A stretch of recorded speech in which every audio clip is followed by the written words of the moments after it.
భావిస్తా ఉన్నారు కాబట్టి చంద్రబాబు లాంటి 75 ఏళ్ల వయసు 75 ఏళ్ల వయసు మళ్ళిన నాయకుడు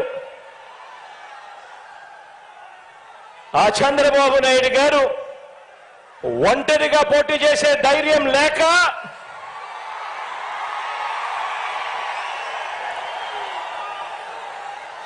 ఈ బాబు దత్తపుత్రుడితో సహా ఇతరులతో పొత్తు కోసం వెంపర్లాడుతా ఉన్నాడు అనంటే దాని అర్థమేమిటో ఆలోచన చేయమని అడుగుతా ఉన్నా.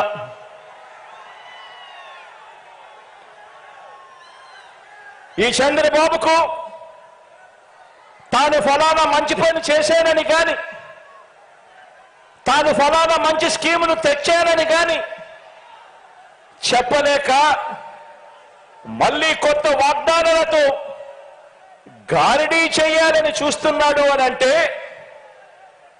దానికి అర్థమేమిటి? దానికి అర్థమేమిటో తెలుసా? దానికి అర్థం ప్రజల్లో వారు లేరు అని.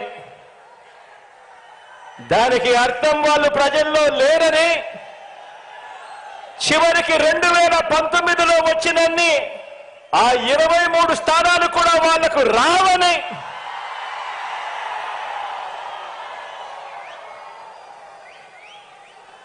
నూట 75 స్థానాల్లో కనీసం పోటీ పెట్టేందుకు వాళ్లకు అభ్యర్థులు కూడా లేరని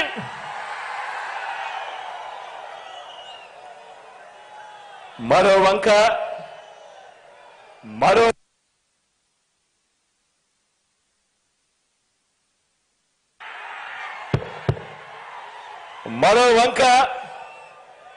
మన పార్టీని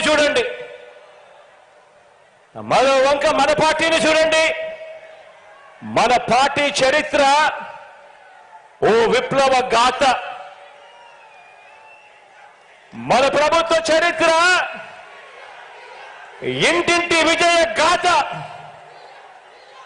మన భవిష్యత్ సామాజిక వర్గాల ఇంద్రధనస్సు.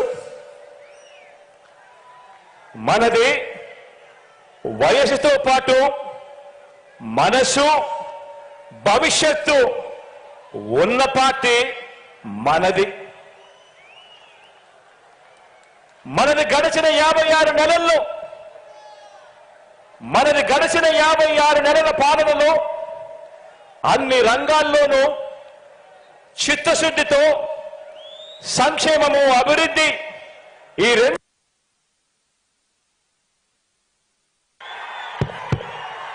ఈ రెండింటిలోనూ కూడా సరికొత్త రికార్డును సృష్టించిన పార్టీ మనది.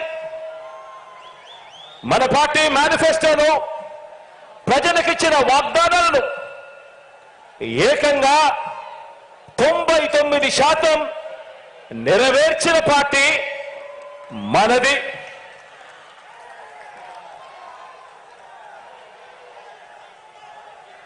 ఇవాళ నేను గర్వంగా కూడా చెప్తా ఉన్నా, మీ బిడ్డగా చెప్తా ఉన్నాను, మీ అన్నగా చెప్తా ఉన్నాను, మీ తమ్ముడిగా చెప్తా ఉన్నాను, గర్వంగా కూడా చెప్తా ఉన్నాను. మోసాన్ని నమ్ముకోలేదు, అబద్ధాన్ని నమ్ముకోలేదు మీ బిడ్డ. మనం చేసిన మంచిని, ఇంటింటికి చేసిన అభివృద్ధిని నమ్ముకొని ఈరోజు ప్రజల దగ్గరికి మళ్ళీ వెళ్తా ఉన్నాడు మీ బిడ్డ అని కూడా గర్వంగా ఈ సందర్భంగా చెప్తా ఉన్నా.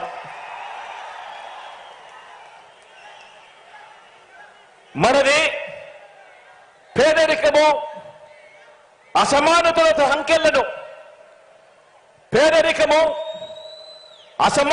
సంఖ్యలను బద్దలు కొట్టి ప్రతి పేద కుటుంబానికి మంచి చేస్తూ 21వ శతాబ్దంలోకి ఆ పేదలందరినీ కూడా నడిపిస్తా ఉన్న మనసున్న బాధ్యత గల ప్రభుత్వం మనది అని చెప్పడానికి కూడా ఈ సందర్భంగా గర్వపడతా ఉన్నా.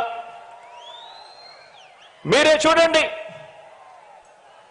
ఇంటింటికి వెళ్ళి కొన్ని విషయాలు